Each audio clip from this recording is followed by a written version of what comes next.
Hey everybody, what's up? Welcome to episode 10 of that JRPG podcast, and finally, at long last, Final Fantasy IX. This is my favorite Final Fantasy of all time, as you may already know, and it is the last true, what I consider to be the last true Final Fantasy game ever made. Final Fantasy X was still a great game, but that's when it started feeling like the series was going into a different direction. 10-2 was garbage, in my opinion. 11 was an MMORPG, so I have no opinion on that because I never played it. And then 12, well, still a great game. That's where the series went off the rails. I love Final Fantasy 12, by the way, you know that. And I may do an episode on that game one of these days. I think there's just so much to say about that game that it deserves its own episode. But today is all about Final Fantasy IX, and it's also one of my first RPGs that I ever played.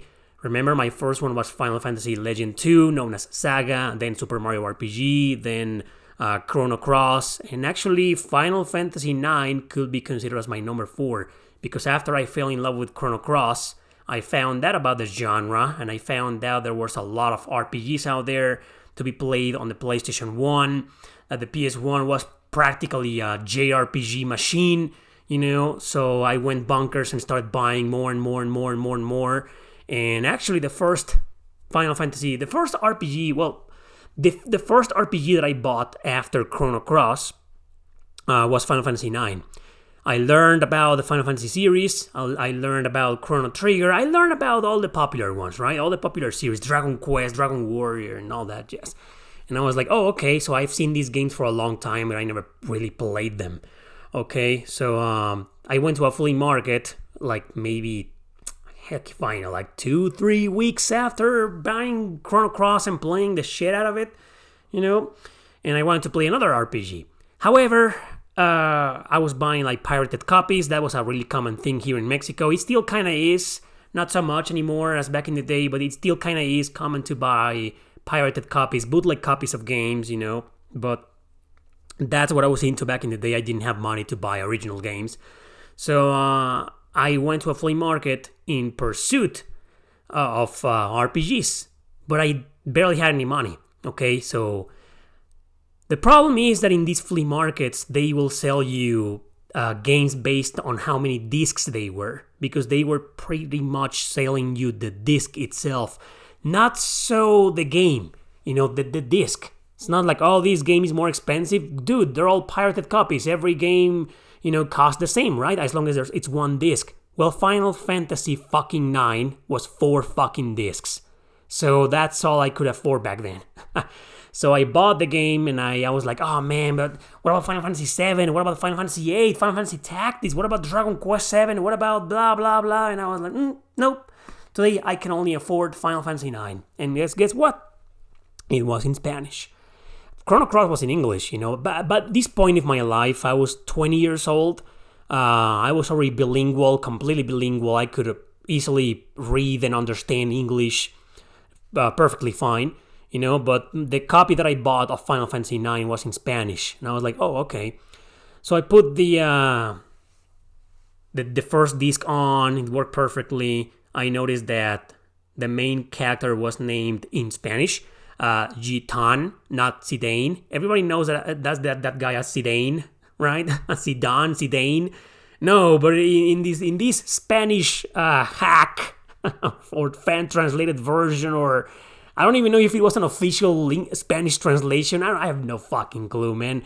But I put it on and it was in Spanish, and the guy name was Gitan. So I knew him as Gitan for a long time until. I got a copy of Final Fantasy IX in English and I played it and I was like, well, wasn't this guy's name Gitan? Why is his name in this English version Zidane? Well, it's fucking weird. Any other name? All the other characters were left intact. Dagger was still Dagger. Garnet, Vivi, Steiner, Amaranth, all the other guys, they were like, okay, so it's the same. So that was just a small trivia. But here are our series of problems. I need you to understand what this game means to me, and by listening to this entire episode, you will understand gameplay, story-wise, music-wise, and blah, blah, blah. But there's also a special place in my heart for it, because I have a similar history to the one that I told you about when I did the Chrono Cross episode. I had some issues with the fucking copy that I got. Piracy was always like this. Like 8 out of 10 pirated copies will work just fine, perfectly well, but there were always those two. Those two fucking copies that will have problems, glitches, bugs, freezing issues. Yeah, so Final Fantasy IX was... Oh my god. Prepare. This is far, far worse than my story with Chrono Cross. I went through hell just so I could play and finish this damn game. And maybe that's also one of the reasons why this game is so important to me and why it means a lot to me and what's probably my favorite Final Fantasy game of all time, because I went through hell with it. So, Disc 2. Or was it Disc 1? No, I think it was Disc 2. So there's I'm not going to spoil anything, but you control Garnet, and you go with Steiner and another character, Marcus, to somewhere. I'm not going to spoil where.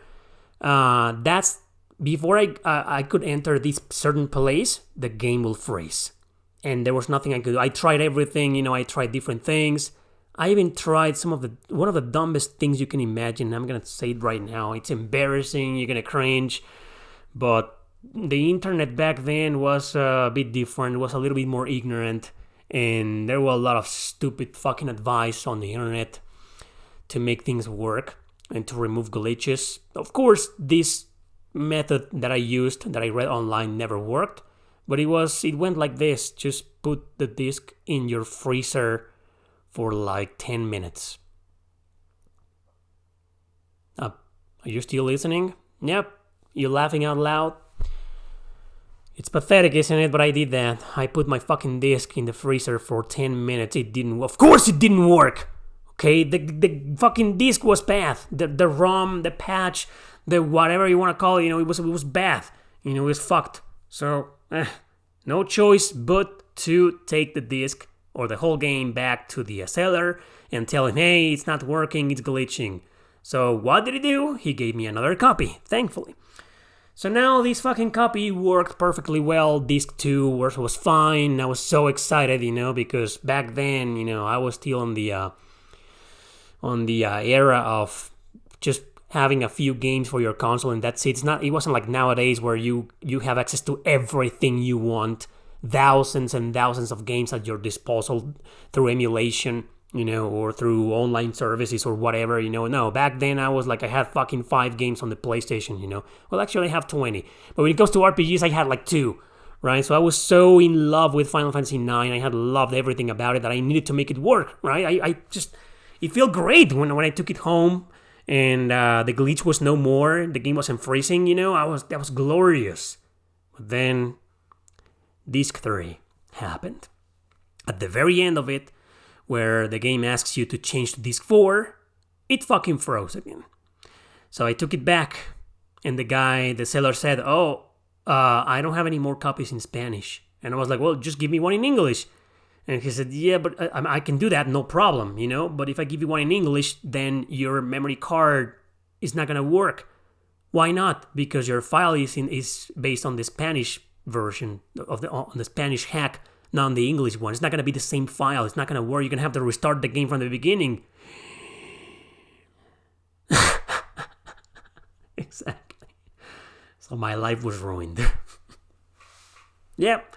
And how hard as I tried, I went through a lot of flea markets, a lot of different stands, places. Nobody had a Spanish translation. Nobody had the same fucking game. Everybody had it in English. Everybody.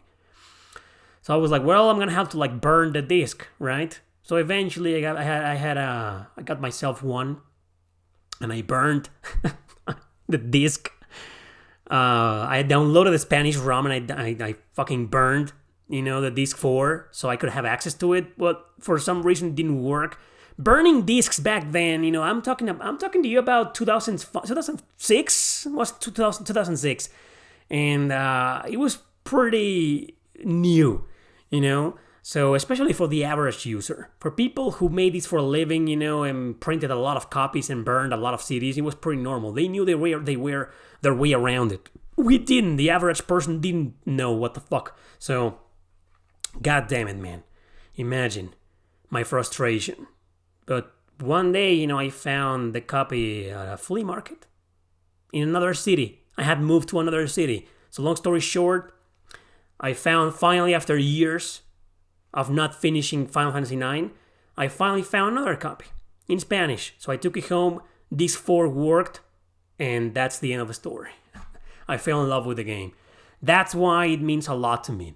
Eventually I will get a copy in Spanish, in English, and an original copy that I still own nowadays in my collection. And I've beaten that the English version a couple of times. This is a game that I've beaten 4 times in my life. Once for the Spanish version. And actually, well, here's the thing. I played the game with my sister because, in case you didn't know, the game has a cooperative mode, 2-player co-op mode. That's right. And one player can control 2 characters in the battle menu, in the battle screen, and the other player can control the other 2. But that's as far as player 2 goes, The rest of the time, player 2 is just gonna be sitting there, waiting for you till you get to the next battle. But I don't know, it was a special moment. I played this game with my sister and through completion, and we loved it. And it's one of her favorite video games of all time. She's not really a gamer. All we play every now and then is just a bunch of casual games. But she's not really a gamer. She doesn't really care about video games at all. But if there's one RPG she cares about, is that, because she beat it with me. So yeah, that's something extra to consider on why this game is so special to me. It's a masterpiece. I love it. And it's just, it has a very special place in my heart. So Final Fantasy IX, that's my story with it. That's how I met it. Sorry it took this long. Let's get on with the review. As always, we're going to start with the story. So it's a weird story because, remember my episode on Nier Replicant? Well, it's going to be the same.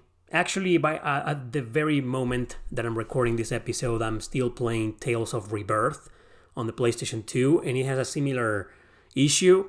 And it's like Suikoden or Eiyuden Chronicle. It's one of these games that are like, the message is trying to have different characters from different races fighting together against something in particular.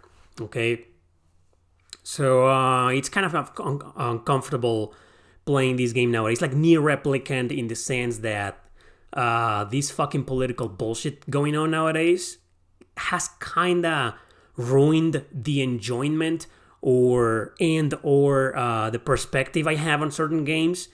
And it's kind of hard. It's uncomfortable. I'm not gonna say it's hard. It's uncomfortable to think about the story in Final Fantasy IX without thinking of today's modern bullshit. All that's been going on for years, and all of this social division from nowadays and cultural division nowadays. And then you go and play something like Tales of Rebirth or some of the Suikoden games or Eiyuden Chronicle, or in this case Final Fantasy IX. And it's kind of uncomfortable, I'm actually getting a bit nervous mentioning it, because it's like I used to love passionately this game and the ideas it stood for, but nowadays it's kind of like, oh my god. It's also one of those games that, they're trying to break the boundaries between racism, and getting all characters together and blah, blah, blah. Fortunately, though, the game, as far as I remember, I've beaten this game 4 times, but I haven't beaten it in like ages. So I don't remember exactly, but fortunately this game does not make it about that. Thankfully. Because other JRPGs, they do make it. Tales of Rebirth is one of them. It's like they make it about that. It's kind of like, had I played this game 10 years ago, I wouldn't have cared. But nowadays, it's like really uncomfortable, with everything that's going on. It's hard not to think the game has an agenda. It doesn't, because this is a 2004 or 5 game, But Final Fantasy IX, that's a game that was developed and written in like 1999, and it was released in the year 2000. So it's kind of like uncomfortable, knowing that the game is about that, about characters from different races coming together and fighting evil, right? But thankfully, Final Fantasy IX, it's such a, how should I put this? It's such a, I'm not going to use the word safe, more like sane. Sane is the right word for it. It's a very sane game to play because it doesn't make it about that.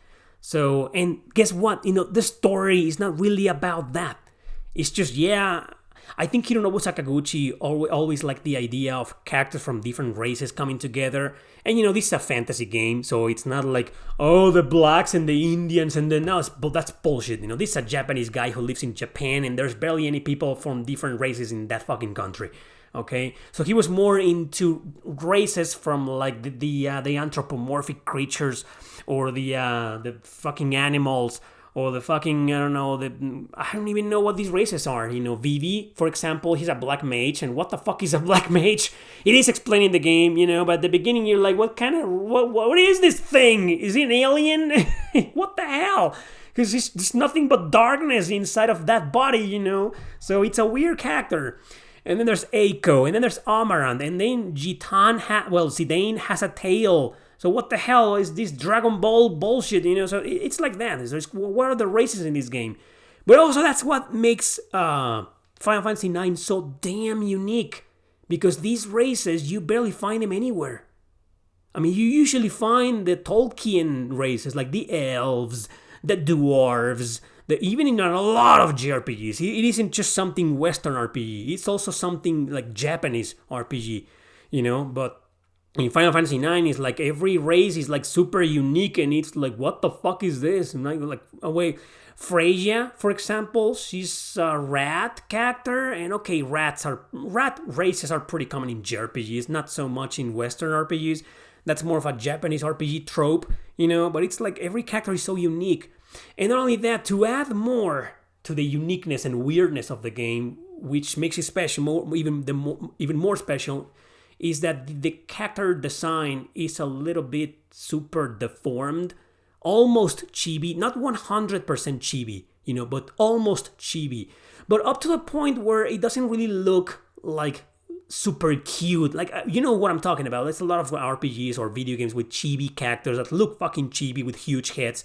Well, Final Fantasy IX, no, it's like weird. It's like they wanted to go with a chibi design, but they it turned out to be its own thing. There's nothing like Final Fantasy IX's design, That's what makes it so unique. So it is the story, the lore, the characters, the universe. That's what I believe makes Final Fantasy IX so unique, and that's what makes it stand out way above. Let's not use the word above. More like, on a different level. If that level is inferior or superior to you, that's just your opinion, right? In my opinion, it's inferior, but that's very subjective. But that's what makes Final Fantasy IX so different than all of the other Final Fantasy games out there. All of the others.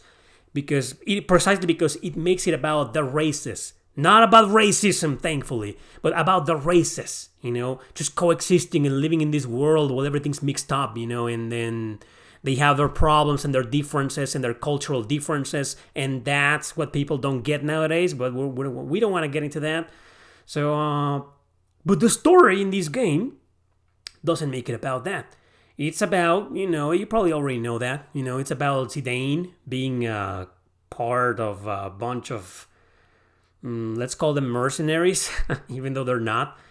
And someone hires them to kidnap Princess Garnet because, well, should I spoil? No, I'm not going to spoil anything. It's something that happens like in the first couple of hours of the game. But I don't want to spoil anything. Even though I think 95% of you listening right now already played this game and beat it, and you know what the story is about. But just for that 5% that's listening right now and hasn't played the game, I'm not going to spoil anything. There will be a spoiler section, as always, with every episode at the very end, and I'll let you know. So let's just say that the game is about that, but then there are other characters involved. Another reason why the story of this game stands out for me and differentiates itself from the others, because usually in most Final Fantasy games, and in most JRPGs in general, the story is about the protagonists, which are usually one or two, the guy and the girl, right? And you get the character development and small story arcs for the other characters, but at the end, everything keeps coming back to them again and again and again. Well, not in Final Fantasy IX. At least not during the first 10-ish hours of the game, maybe 8 hours, The game makes it about every single character. And one of the most magical things about this game, and then the narrative and the progression and the pacing, because this game has incredible pacing thanks to this, is that you keep switching between protagonists, during the first several hours of the game. Sure, at some point, about 10 hours into it, I think you stop doing that, or the amount of times you do that is like greatly reduced, and you control Zidane most of the time. But for the first several hours of the game, you keep switching. At one moment you're playing with Zidane at the beginning, and then not even half an hour later, you're controlling Vivi, lost in the city of Alexandria, and you do a whole mission with this guy. You don't fight, but you do a whole mission with this guy, He meets the little rat creature, and they want to get into the play because his tickets, So you do a full mission with Vivi, and then it goes back and forth between Zidane and the other characters you control. At one point you control Steiner. At one point you control like Garnet, and you do entire missions with them. So it's just great. It was like Final Fantasy VI, but you gotta understand, I hadn't played Final Fantasy VI before playing Final Fantasy IX. I will get into Final Fantasy VI like years later. I played Final Fantasy IX. So it wasn't that, for everybody who played Final Fantasy VI first, I guess this wasn't that magical for them, so I get it, but it was for me, okay? And another difference is how this was handled. I think after playing Final Fantasy VI, I know Final Fantasy IX is still different and special because of how it handles these missions, how it handles this pacing and this narrative. It's just different overall.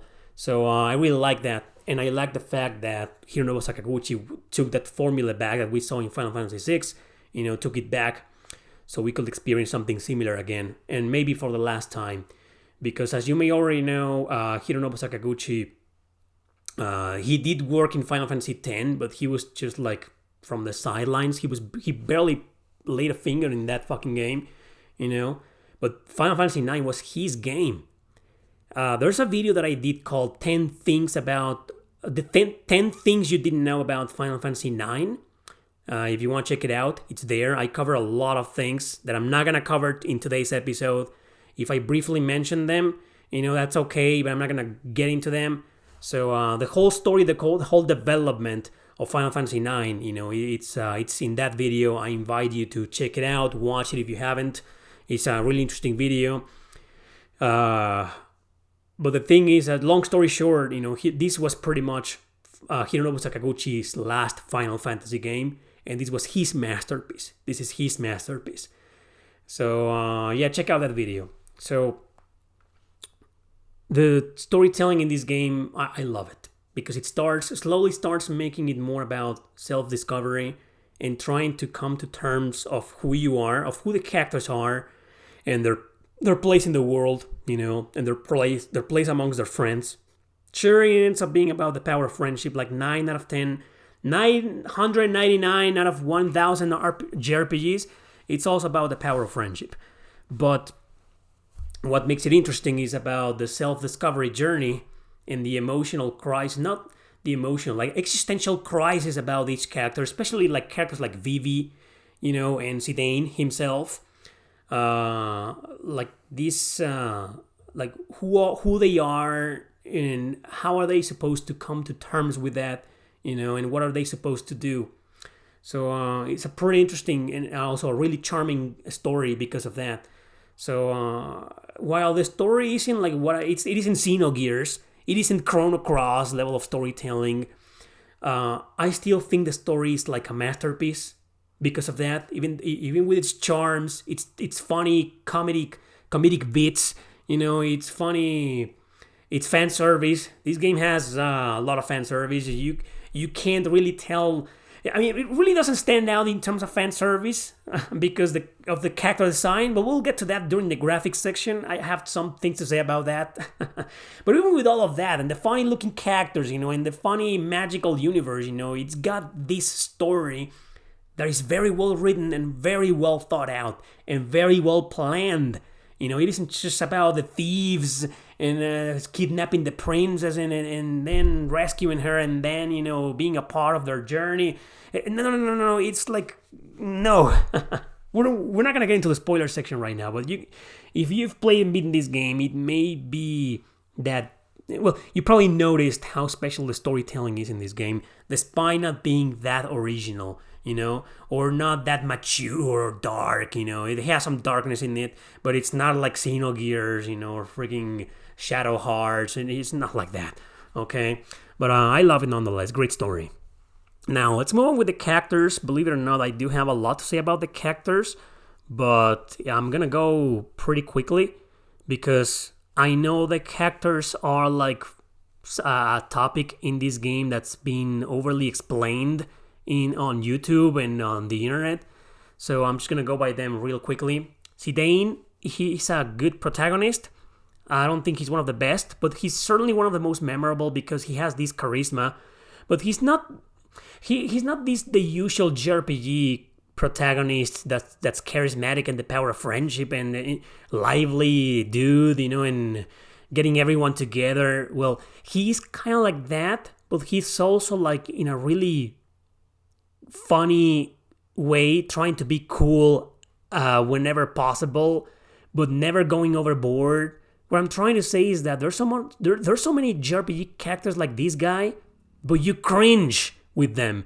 You watch them, you cringe, but not with Zidane. Feels like natural. Like he's a natural at being cool. He's a natural at being, that power of friendship guy. He's a natural. I mean, he has a really well-developed personality and well-developed development. So, I don't know. The guy grows on you. And I feel like after playing a game like Final Fantasy IX, like every fucking character that's similar to Zidane is a Zidane ripoff. I feel it that way. Like a lot of JRPG protagonists that I met after playing Final Fantasy IX were like that. I was at the beginning, I don't do that anymore.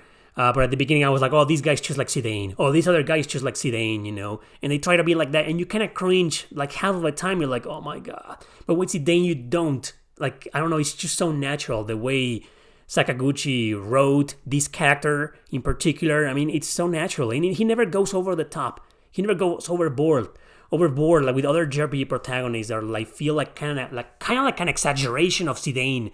You know what I'm saying?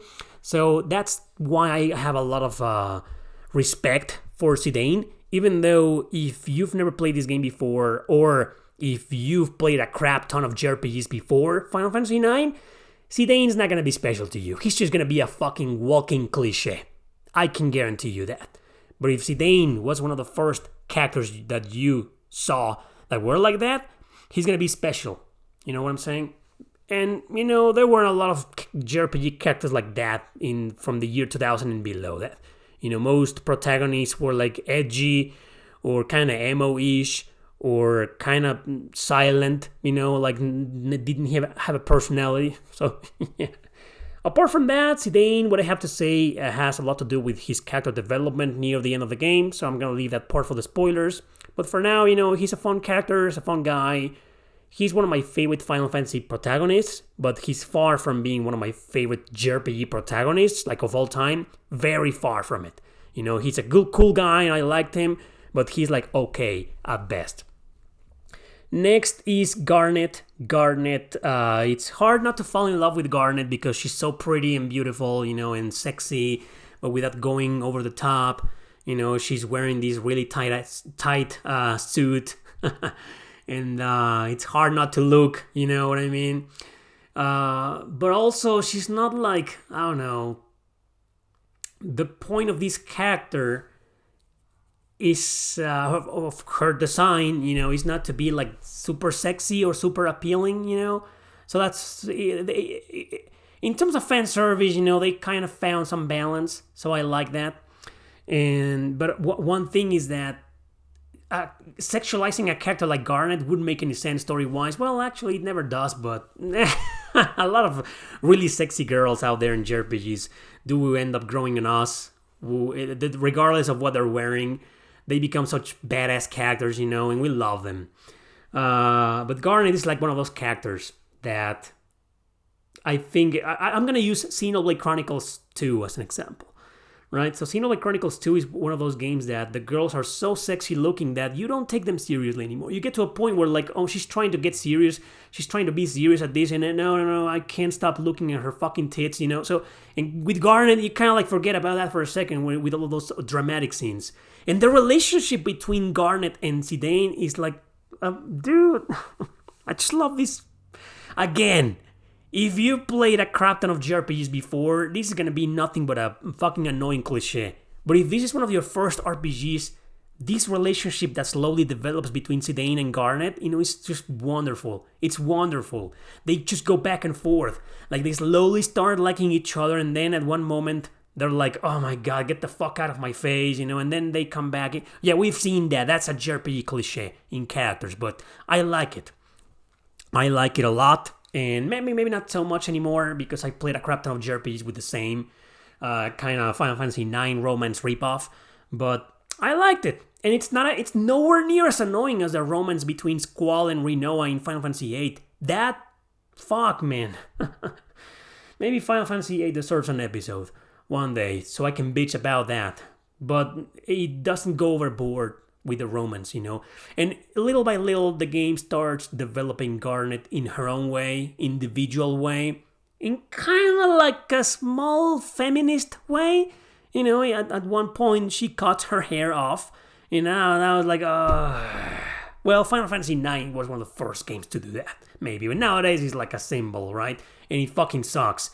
But back in the day, it was like, you know what I mean? It's kind of like a symbol of rebellion, right? Anyway, so Garnet, good character. I liked her. She's also... one last thing I want to say about Garnet is that she may appear as the damsel in distress sometimes. And yes, she is. But also she tries to fight that off, you know, and stand on her own 2 feet. And that could also be seen as some kind of feminist bullshit. But you know what? I'm fine with that kind of feminist bullshit because you know me, I like my badass girls in JRPGs. So I like that. I like that they didn't make it about her being the damsel in distress all the time and being able to fight and stand on her own 2 feet, you know, despite, because it's not only about the damsel in distress. No, it's about the princess in distress. There's a big difference between the damsel in distress and the princess in distress, because in this is another game where the princess, you know, or the prince or royalty characters are like sheltered, naive. They know about these things and political things, you know, but they know shit about the world and people and society, you know, and culture. So there's also a lot about that with Garnet. And Hironobu Sakaguchi wrote this character in a very specific way. So we could see things from her own point of view as well, without judging Garnet as some other princess cliche, you know? So I think Dagger is a pretty interesting character. I keep saying Dagger and Garnet, sorry about that, it's the same name. She goes by Dagger at the beginning to hide her princess identity, but she's Garnet. I'm gonna refer to her as Garnet from now on to avoid confusion. So Garnet is like that character, right? So where does she stand in like my favorite characters in JRPGs of all time? Nah, not even close. There's like, I don't know, at least 30, 40 girls that I find more interesting as characters and as girls than Garnet. But I still love Garnet. I like her. And because Final Fantasy IX is one of my first RPGs that I played in my life, you know, of course, she also has a special place in my heart. But yeah, I love this character, but she didn't, like, impress me.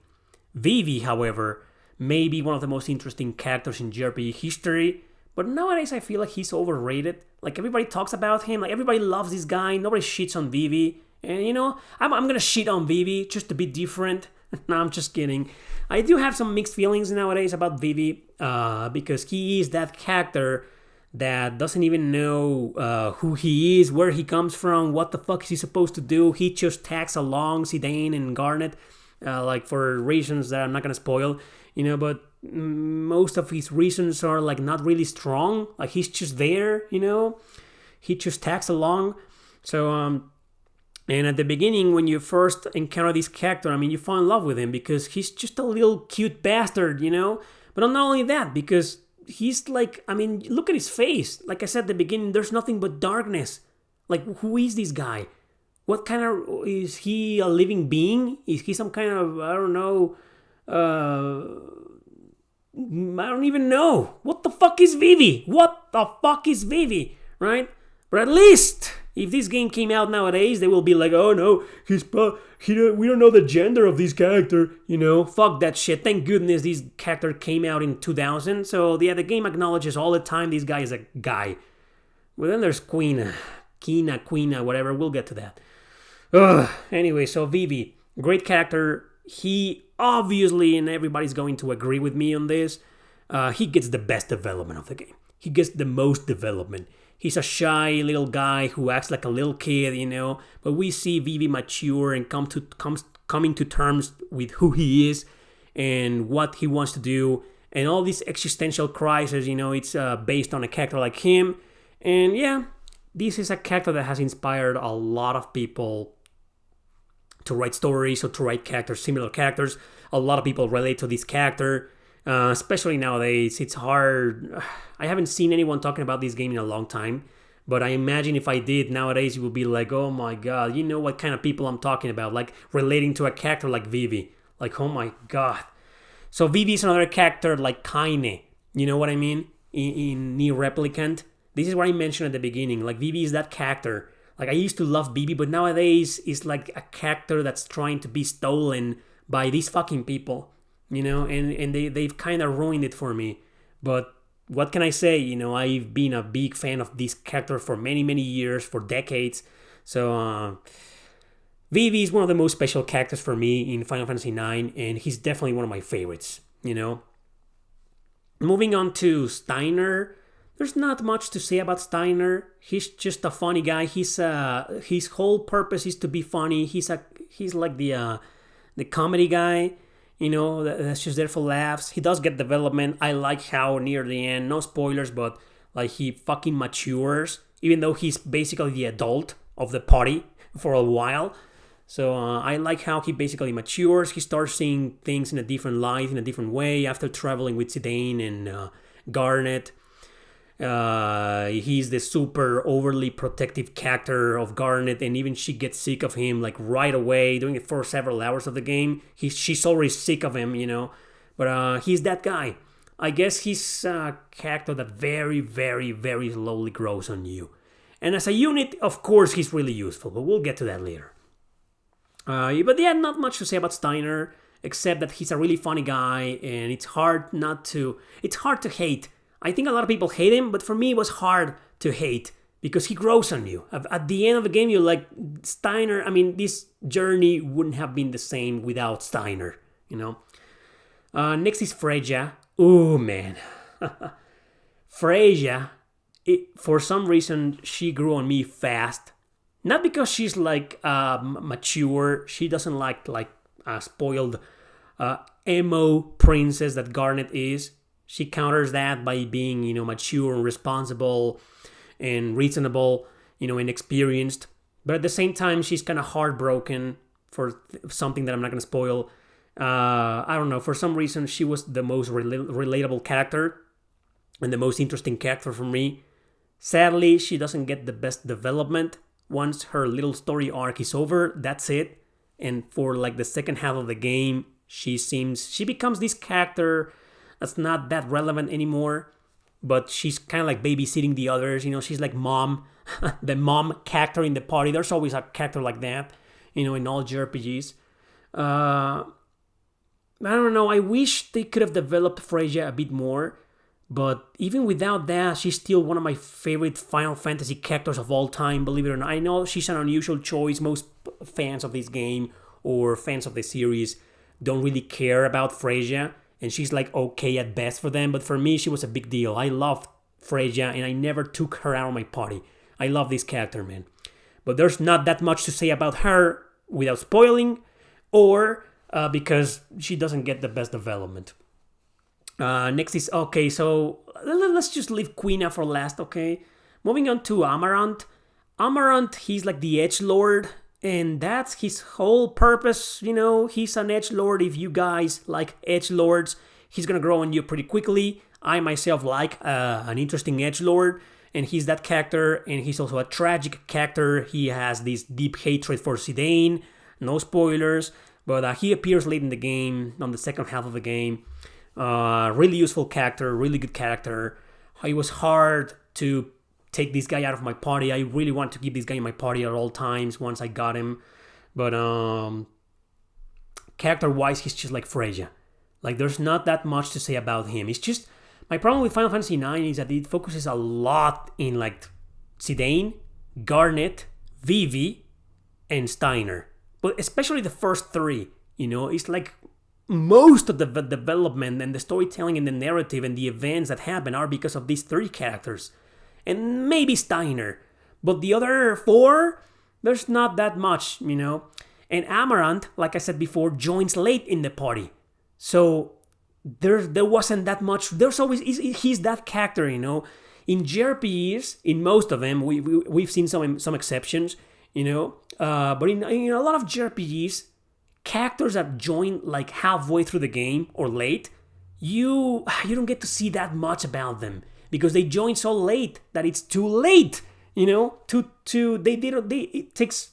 The other characters already grew on you, so it's gonna take longer for this character that join late, like Amaranth, to grow on you as fast as the others because the others have been with you since the beginning.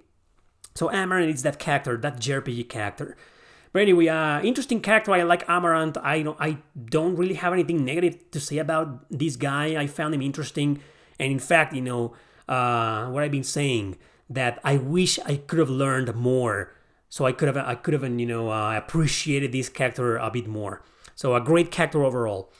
Eiko, Eiko is that. She's so hard to like. She's a brat.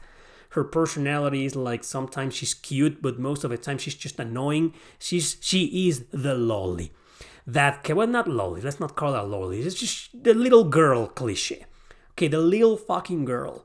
Annoying as fuck, immature, reckless, always getting into trouble, and her opinions, her dialogue is like, oh my god, But Eiko grew on me. Near the end of the game, I was like, I'm okay with her. I got used to her. I appreciated her. And because she's the little girl, I'm a grown man. I have these, I don't have any kids, but I have these parent instincts, and the more she got into trouble and the more she died in battle, for example, I felt like, oh man, no. And she's also like an Eidolon user, just like Garnet. She can summon the big behemoth, and the big monsters, Ifrit, she's the second summoner of the party, so she's really useful. But to be honest, I never really used her. As soon as I could, I took her out of my party. She's just unnecessary, man. She's like a mediocre version of Garnet. It's just better to have Garnet in your party instead of Eiko, unless you want to have two summoners in your party for some reason. But anyway, yeah, Eiko, yeah. Nah. She's my least favorite character in the whole game, but I don't hate her. I hated her at first, but then she grew on me a little bit, and I'm okay with her, but she's my least favorite character. And then there's Quina. Can we skip this character? She's just there for the laughs. Steiner gets development. Quina, whatever you want to pronounce it, it's just no. Okay? She's just like, I don't even know. And the game makes it about her gender, unfortunately, but in a really funny way. Not in a political way like nowadays. In a really funny way, like no one knows if that character is a guy or a girl, But because of the way this character is dressed, she's dressed like a female cook, fat female cook, and something that happens in the game that I'm not going to spoil with Vivi. And it kind of like, okay, so she's a girl, right? But, I don't want to talk about this character. He makes me uncomfortable. It's a character that has been ruined for me by modern political bullshit. But back in the day, I really liked this character because she was just funny. It's that character that you need. There's a lot of funny and comedy in Final Fantasy IX. But there's also a lot of seriousness and a lot of dark shit and a lot of stuff that goes on and tragedy, And then a character like Quina is like, okay, she does something stupid and she's funny, right? And well, as a unit, actually, she's a mixed bag. Half of the time, it's completely useless, to have her in your party. But the other half is like, she's the most fucking powerful character. character in the game. Yeah, but not really a recommended character to have in your party because powerful or not, she's just not a reliable character. Anyway, that's Quina for you. So, I want to talk about two more other characters. I don't have a lot to say about the antagonists, except Bran, the queen. She's the most horrible human fucking being on the planet. And literally speaking, they made sure she looked like a horrendous character. Oh, super ugly character, And you look at Queen Bran and you're like, yo, well, that's modern audience for there, right there in front of you. She represents modern audience, physically speaking, right? Fuck. Anyway, so fuck that character, She's that fucking evil character. Yeah, you just want to see her dead, and that's it. She's not really a multidimensional character like Kuja, who is the real main antagonist of the game. Kuja, I don't want to talk about him because he's such an androgynous guy that, again, nowadays it makes me uncomfortable. So I don't want to talk about that part of his character, but I wanted to briefly mention that he is an interesting antagonist, just far from being one of the most interesting antagonists in JRPG history, and even far from being one of the most interesting antagonists in Final Fantasy history. He's just that guy that nowadays no one wants to talk about. You already know why. But at the same time, I've seen so many characters like him, and so many antagonists like him. Like East 10, for example, had one of these guys, that are like super androgynous, but not because they're gay. More likely, it's more because they're like that kind of androgynous character that loves art and are intellectual and are super arrogant and it kind of like that and appreciate art. That's the cliche. It's not about them being, gay or anything. It's more about being like super stuck up. Like, they act like fucking nobles.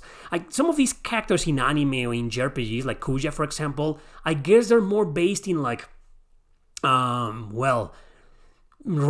Like, those stuck up motherfucking super rich bastards, That's where I think their personality comes from. And, yeah, let's leave it at that. I don't like Kuja as an antagonist. I wish Final Fantasy IX could have had a better antagonist.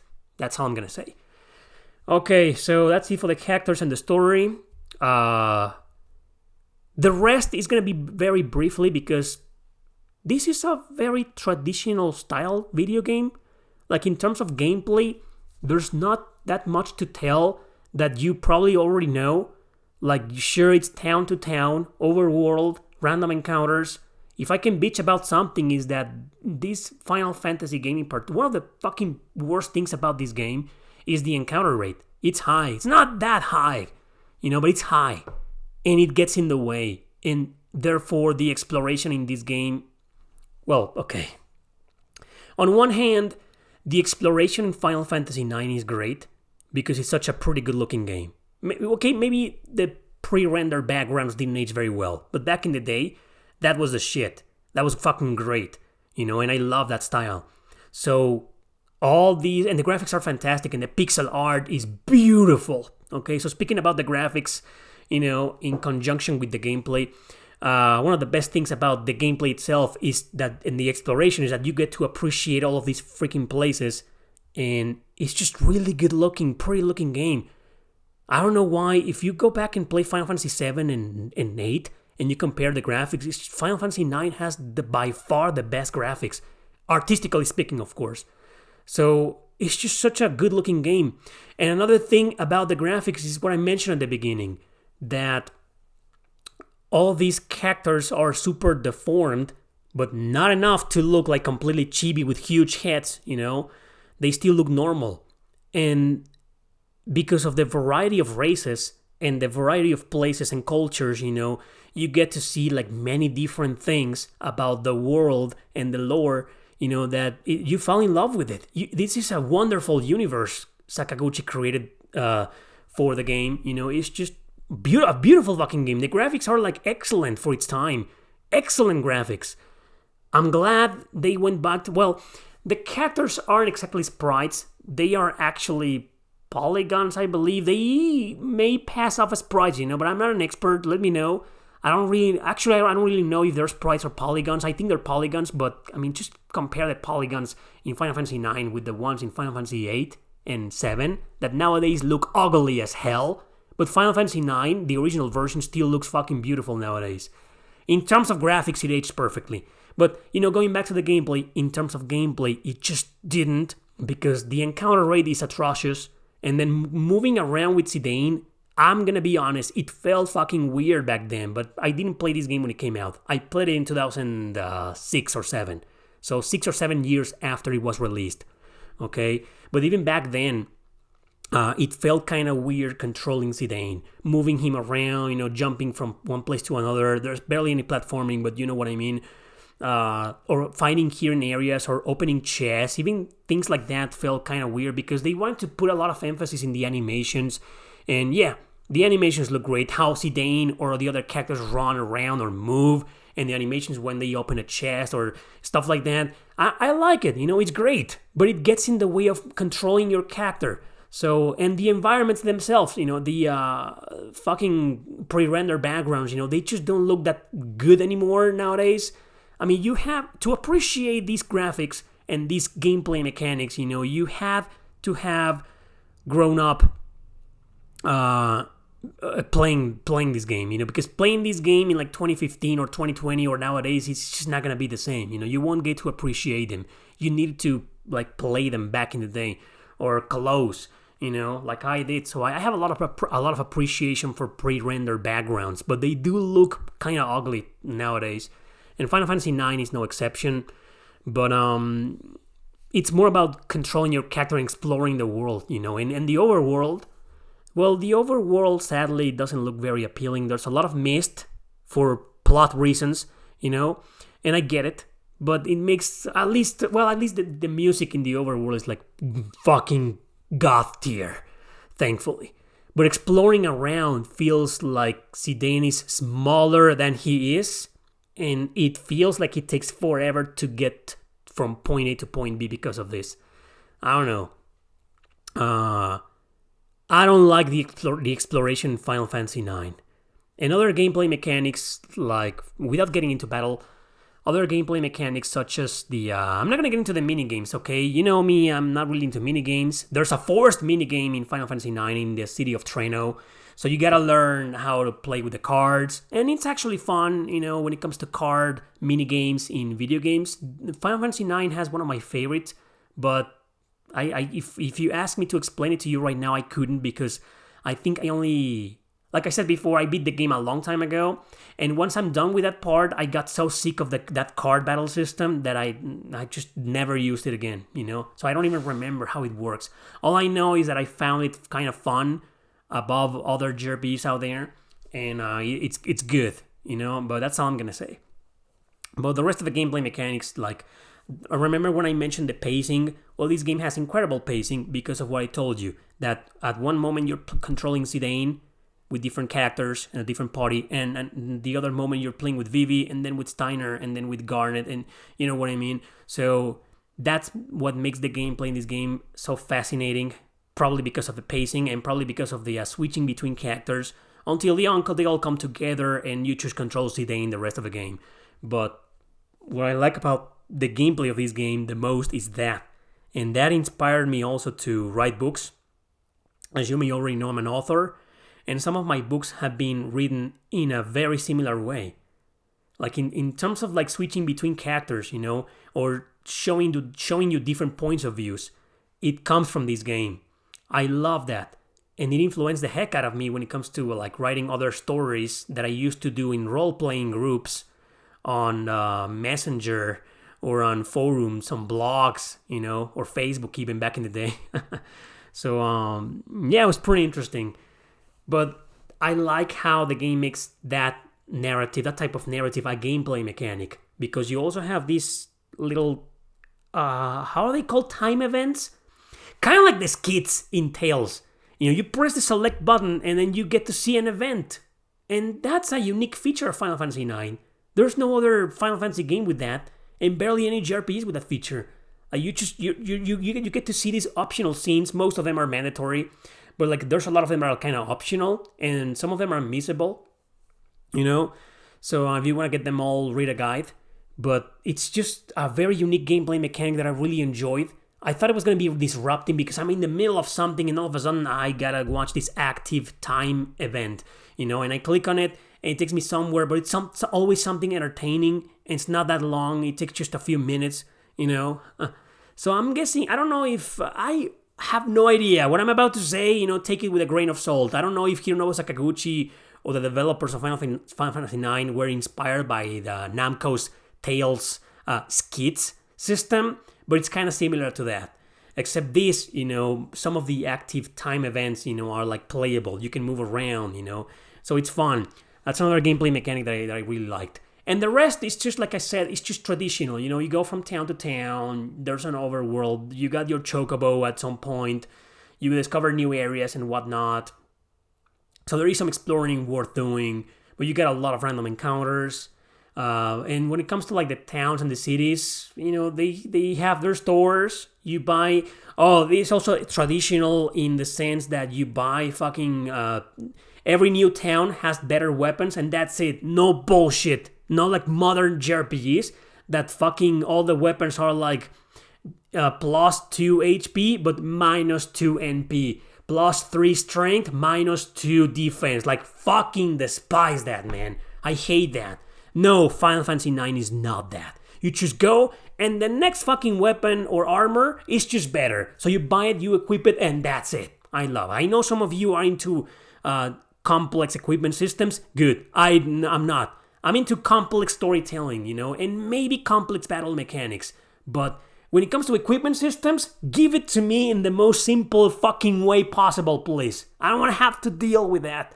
I just want my next weapon in the next town to be, like, better. That's all I want, right? And yeah, it doesn't have this upgrade system, where you can upgrade weapons and no. And the items are like, you got your potions, your Phoenix down, so it's traditional. There's just not that much to say about the gameplay. In fact, I think if you haven't played this game, never. And if you play it right now, you're gonna feel like it's very simple and very generic, because, well, those were RPGs from the 90s, from the so-called golden age. They were trying to be innovative in different areas, but not in gameplay mechanics. This game is as traditional as it gets. And if you grew up with that shit like me, you're gonna love it. And if you didn't, well, good luck. Hopefully you'll love it just as much as us, as it's millions of fans. Anyway, so that's the gameplay. The battle system in this game. Again, there's not that much. It's active, like every Final Fantasy game before this one. In Final Fantasy X, they got rid of that. And it's turn-based, normal turn-based, where you can just take your sweet time making your decisions and choosing your actions. No, not in Final Fantasy IX and all the others before it, they take place, it's turn-based, but they take place on real time. Like, the enemy's not going to wait for you. Okay, if you don't make your decision in a specific amount of time, the enemy's going to attack you and keep on attacking you until you make your fucking decision. So that's Final Fantasy combat for you. I'm not going to explain it to you. It's just, what's my opinion on that? It's stressful, but it's not like the Final Fantasy games are that hard, except Final Fantasy IX, as a matter of fact. Well, Final Fantasy VIII is its own, that's a conversation for another time. It's its own fucking thing. But in this particular area, I find Final Fantasy IX to be one of the hardest Final Fantasy titles, main ones in the series. There's this huge lack of balance. Not as annoying as in other JRPGs for some reason. It's like in this game, because this game is so traditional, you get used to that.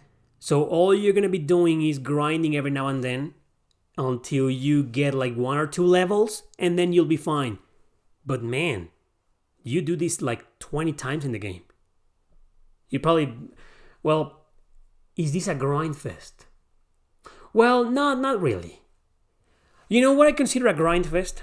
A grind fest is something like, it makes you do that like over and over and over and over and over again. Every 1 or 2 bosses, you're grinding. But you're not just grinding for like 20 minutes. You're fucking grinding for hours sometimes. That's a grind fest. Final Fantasy IX isn't, because, yeah, you grind a lot. The game forces you to grind.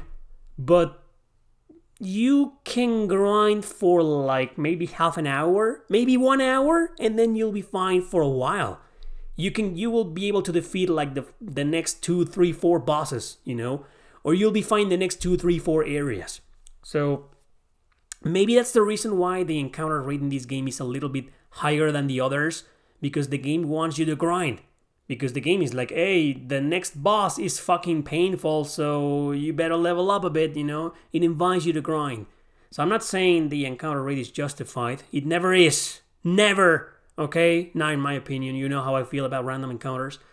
But at least they found an excuse for it, you know? So, okay. And the battle system itself, apart from the real-time shenanigans, every character, what makes it interesting is that every character, instead of having death blows like in Final Fantasy VII, every character has this, forgot the name. Well, the bar fills up, and once it fills up, they go into this burst mode, you know, and they can do a special attack. Everybody has this special attack. Zidane's special attack is like super powerful. He can steal. He's a thief character of the game. That's great. Interesting, you know, but also he has this like attack that's super powerful, you know. He's probably the most powerful fucking character. But also Amaranth can throw weapons. I like that. But also if you're in that point of the game where you're rich, which used to be the case in a lot of JRPGs from the golden age, you know, that's not gonna be much of a problem. But at the beginning I was like, oh my god, Amaranth, he's a physical attacker. He sucks at magic and elemental. No, he sucks, you know. But his regular attack is overshadowed by Steiner. In my opinion, in terms of a physical attacker or a tank, Steiner is better, has better defense, and his physical regular attacks are more powerful than Amaranth's.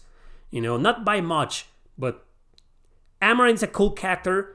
But this is what I wanted to tell you before, that I barely used him because his whole strength, his whole appeal as a unit is to throw items at the enemies, to throw weapons or armor, you know. So if you have some really decent armor and weapons that you don't need and you need to sell them for money because you're pretty wealthy at this point, then Amaranth is a great character to have in your party, especially with the bosses. With the regular enemies, I'll be honest, it's just a waste. Don't fucking use Amaranth. Use Steiner instead. If you want a second physical attacker. Zidane is like... can you even remove Zidane from the party? I don't even remember if you can.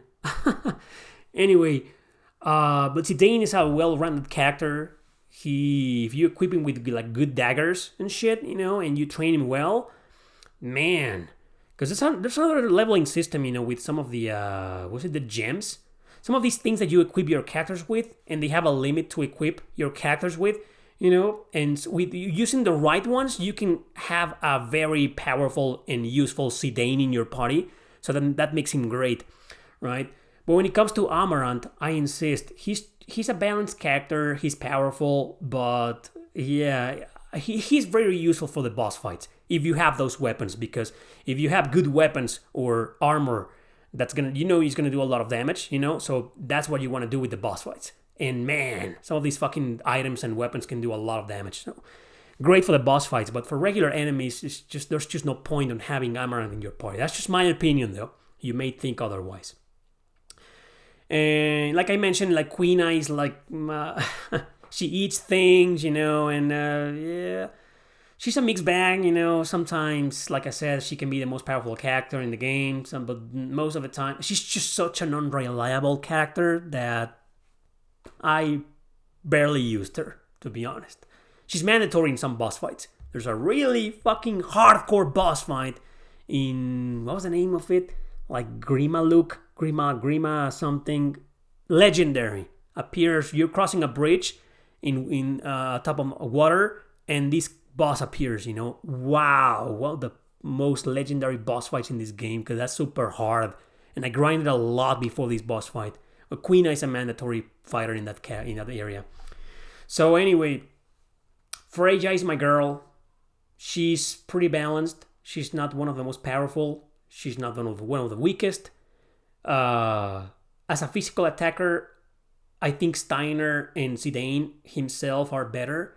But Freya can be powerful if you know how to train her and equip her and the gem system and blah blah blah and whatnot. But she has this really useful attack. This is the reason why I never took Freya out of my party. Well, another reason is because I love the character. Yeah, I'm that guy. A lot of people prioritize units, characters as units. You can have some of the most annoying characters in the game. Sometimes are the most useful in battle, But I can't resist having my favorite characters in the party, even if they suck. Well, if they suck so bad, okay, I sacrifice them. I'm like, fuck you, get the hell out of my party. You're my favorite character in the game, but you're fucking useless. Thankfully, Freya is not that character. She's really useful. Not as useful as others, She's like in the middle. A well-rounded character. But I like how she has this jump attack. Because of that reason alone. She just disappears from the battlefield and appears like 2, 3, 4 turns later. Doing not that much of a damage, but damage nonetheless. A lot of people don't like Freya, and I get it. But I like her. I think that attack is really useful. She's not the most useful attack, okay? So, and yeah, Garnet has someone. She's the healer, the best healer in the game. Vivi has magic, and if you put Steiner in the party, he can, put magic into Steiner's sword, and that makes him more powerful. So having Vivi and Steiner is pretty useful. Anyway, so, yeah. And that's all I have to say about the battle system. It's just average Final Fantasy with a twist, an interesting twist that I like. And it's fun. I like it. And that's it. The last thing I want to say, I already talked about the graphics. Well, I guess I didn't mention the fan service. Just look at the female soldiers in Alexandria. Look at them closely. They're barely wearing anything. They're wearing some armor, but when it comes to their pelvis area, they're wearing a freaking thong. Have you noticed? It took me a while. The first time I played this game, I didn't notice. I was like, what the fuck are they wearing? Well, I can't see. Dude, I played this game on a CRT. Okay, but then I played in a wide flat screen. Yeah, and some things look uglier. Okay, but not that. And I paid attention this time and I was like, oh my god, what are they wearing? And then there's Beatrix. Beatrix is, oh my god. I should have covered Beatrix in the, well, I guess, yeah, no, never mind. I'm gonna leave it for the spoiler section because the things that I want to say about Beatrix spoiled the crap out of her, so yeah. Anyway, so she's basically the 9th party member of your game, but not really. But no spoilers. And the last thing I want to talk about is the music. This is the best Final Fantasy soundtrack of all time.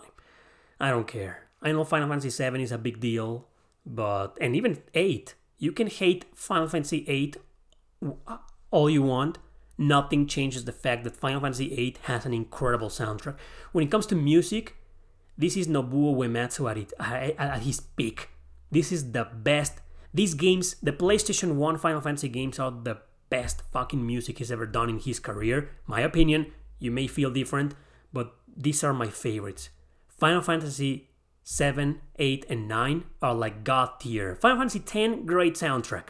Final Fantasy 6, great fucking soundtrack as well. I love it passionately as you, right? But I just feel like there's something about 7, 8, and 9. That PS1 trilogy, man, that's like, it's my favorites, And I play them all and I've listened to them all, But it's just 7, 8, and 9 are like the best fucking soundtrack this guy has composed. And just like Hironobu Sakaguchi, when it comes to storytelling, Nobuo Uematsu also thinks himself that this particular soundtrack of this particular game is his masterpiece.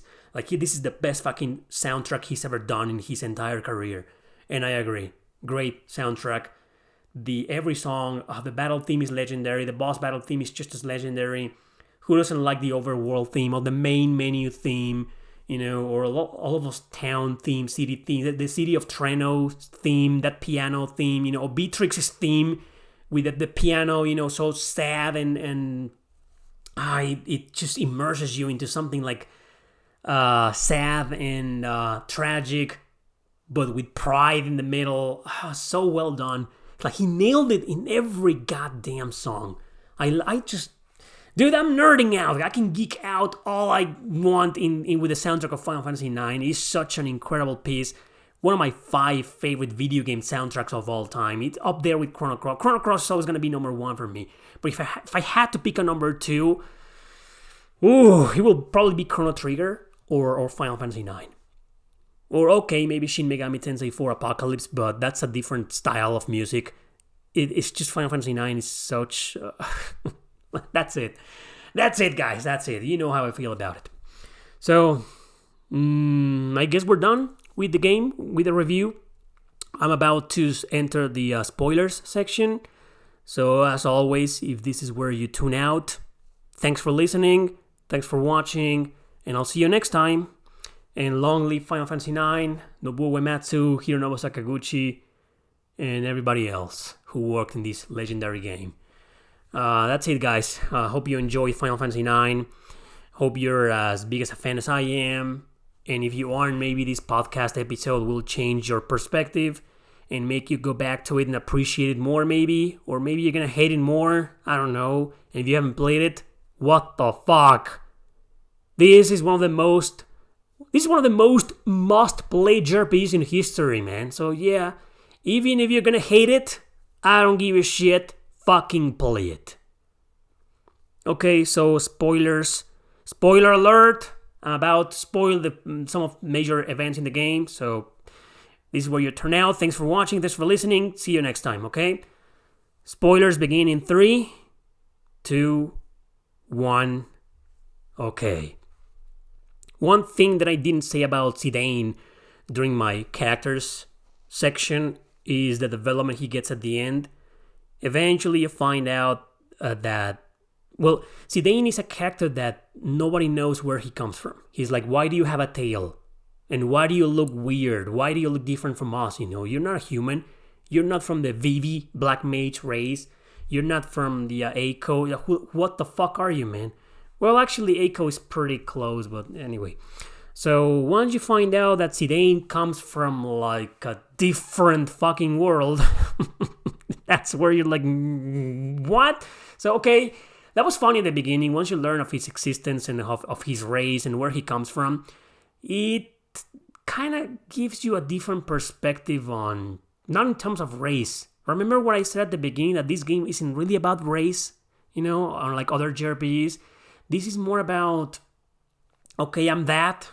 I'm not human, but now that I'm not human and I'm this, you know, and this antagonist, this secret antagonist who never appears until the end, well, not the end, very close to the end, Garland, you know, you're kind of like, oh, so all this time I was just a puppet for this guy. All this time, my whole people, you know, how do you come to terms with that? That's really interesting. That's why Zidane, despite being such a trope, you know, in terms of character, personality, and shit, that's also the reason why he gets an interesting development, because you don't... These types of characters in JRPGs, sorry, these types of characters rarely get this development. They're like, okay, I'm this... They know who they are since the beginning, and they just grow, they mature, and the power of friendship, and blah, blah, blah. But Zidane is like, goes to this fucking suicidal quest. That's a big part of the game. Before you get to the final boss and dungeon, you're controlling Zidane in this super depressed state. That's a legendary part of the game. Legendary. Even some of you who haven't played the game and for some reason are still listening, but you probably shouldn't, but if you don't mind the spoilers, even some of you are probably aware of this moment. It's a legendary moment in the game where he kind of loses hope, faith. He's just depressed when he learns about his existence and his true goal, his true purpose. You know, he's like, fuck my life, right? But, you know, his friends come together and then the power of friendship and blah, blah, blah. So if Final Fantasy IX is one of the first JRPGs you've played where the power of friendship is a big fucking deal, you're going to appreciate it more. But if it isn't, it's just going to be like, oh, how is he going to get out of this depression, in this emotional state, this emotional crisis? Oh, with the power of friendship. Oh, great. That's every fucking JRPG I played before. It's not going to be special to you. But it is special to me because it's one of the first RPGs I played in my life. So, yeah, it just changes your perspective on Zidane. I like that. I'm not gonna spoil the ending, I don't have a lot to say about the, I have something to say about the very end, but about Kuja and the final boss and stuff like that. It's like, okay, like I told you before, I didn't like Kuja. I don't like that character. I don't like characters like him, to be honest. They're usually very annoying and arrogant and hateable. But at the very end of the game, it's pretty brave. You defeat the final boss. Kuja is like on his dying breaths, and everybody gets out of the place because it's crumbling. That's every JRPG for you. The final dungeon crumbles and is going to be destroyed and get the fuck out, that. But instead of escaping with the party, Zidane, at the very end, they already traveled all the way back to the ship, and they're about to skedaddle and get the hell out of there. And Zidane is like, no, I gotta go back and talk to my brother.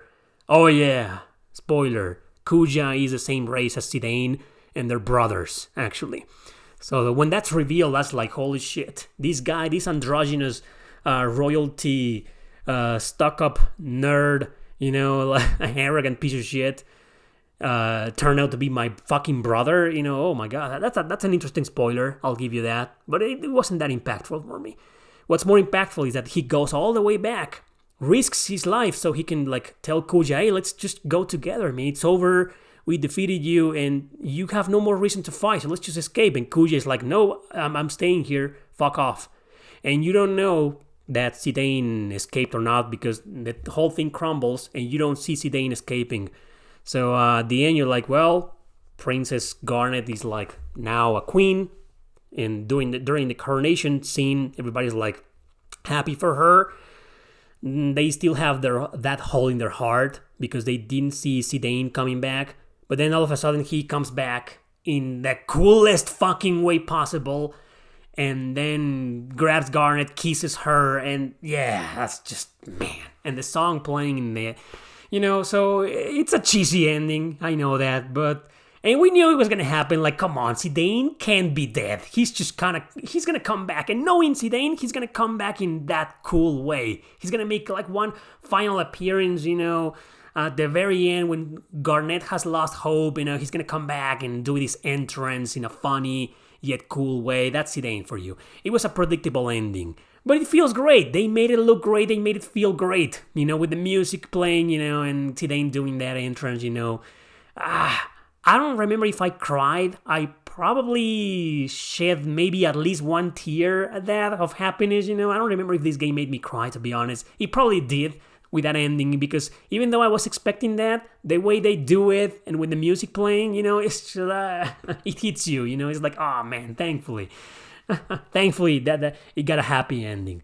So yeah, and I'm mentioning this because despite being so fucking cheesy, I know I'm gonna sound like a broken record, but if you didn't play this game, back in the day, if this wasn't one of your first JRPGs, you're not gonna appreciate it as much. So if I'm nerding out because of a stupid fucking ending that's so tropey and cliche, it's because it was one of my first times seeing that, okay?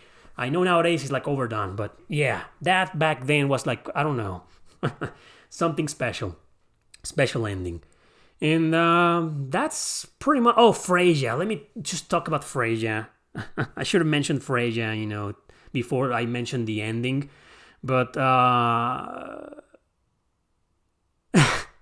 well, I like how she's looking for her lover, her boyfriend, and she just can't come to terms with that until she finds him, And once she does, and everything is explained between her and her boyfriend, she stops getting development. She's like, oh, okay, I've grown, I've matured, I'm at peace, I have a stable life, so I'm gonna keep traveling with Zidane in his party for whatever, and then she stops getting development. I wish they could have saved this boyfriend thing until, what was her name? Sir something? I don't even remember her boyfriend's name. But I wish they could have saved this for like near the end, So Freyja could have gotten that great development, and we could have gotten to see her more from different sides, from different points of view, But yeah, like I said, it's like Sakaguchi wanted to emphasize the whole adventure, or most of the narrative on Zidane, Garnet, and Vivi. So I get it. She's just a secondary character. I don't care. She's still my favorite. And I love how the way she comes to terms with what's going on and her lover, I like that. Not what I will personally do, but in that situation. But it's just it's what makes Freya so special to me. I know most of you don't give a shit about Freya. I do. I love her, and it's mostly because of that little story arc and development she goes through. Because I think that's something mature. That's not something a 17-year-old girl or guy with a power of friendship goes through. That's something adult. And when I played Final Fantasy IX for the first time, I was fucking 21 years old. Not exactly what I will call an adult, but an adult nonetheless, right? So, I don't know, I found that more interesting, to be honest. And what else? Well, Vivi... You know what? That's the end of the episode. I just don't want to get into Vivi because it's going to take me a while, and also because I think he's quite possibly the most over-analyzed character. And like I mentioned at the beginning, analyzing this character is going to make things uncomfortable because his whole arc is about his race and about how the black mages are oppressed, and so that's it, guys. Final Fantasy IX, masterpiece, excellent fucking game, love it to pieces. One of my 5 favorite JRPGs of all time, definitely, and I'll always treasure this game and my experience with it, everything that I went through with it, and all the playthroughs that I put through it. I just, I fucking love this game. Okay, it's one of the most special video games to me in my whole life. Final Fantasy IX, masterpiece. Thank you very much for listening. Thank you for watching. Thank you for hanging out in the chat during the premiere. Appreciate that. And that's it. Take care, everybody. And I'll see you next time.